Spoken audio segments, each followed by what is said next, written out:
ఇంకో విషయం చెప్పమంటారా, వీళ్ళకి ఇంతకుముందు ఛత్తీస్గఢ్ ముఖ్యమంత్రిగా చేశారు ఆయన, బఘెల్ గారు ఆయన పేరు. బఘెల్ గారు ఆయన అఫీషియల్గా గోమూత్రాన్ని లీటర్ 4 రూపాయలకి మేము కొంటున్నాం for organic purpose, organic agriculture purpose అని. ఇప్పటికీ మీరు గూగుల్ చేస్తే దేవులు ఆడితే మీకు ఆయన స్టేట్మెంట్ ఉంటుంది. మరి ఆయన గోమూత్ర విశేషజ్ఞాన్ని ఎటకరించడం ఏంటండి?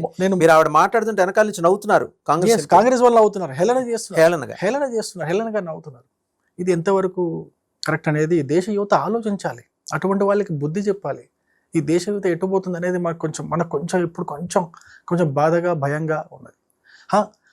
ఈ యువత యొక్క ఇప్పుడు నీట్ పేపర్ లీక్ అయిన తర్వాత యువత యొక్క ఆందోళన చూసి, ఆవేదనను చూసి మోడీ గారు వెంటనే చర్యలు తీసుకున్నారు. కఠినమైన చట్టాలు తీసుకొస్తామని చెప్పారు. వెంటనే పార్లమెంట్లో, లోక్సభలో, రాజ్యసభలో ఆ చట్టాన్ని ఆమోదింపజేసుకున్నారు. రాష్ట్రపతి దగ్గరికి పోయింది, రాష్ట్రపతి కూడా ఆమోద ముద్ర వేశారు. అయిపోయింది. ఇంత ఫాస్ట్గా ఈ దేశంలో ఎప్పుడైనా చట్టం జరిగిందా సార్?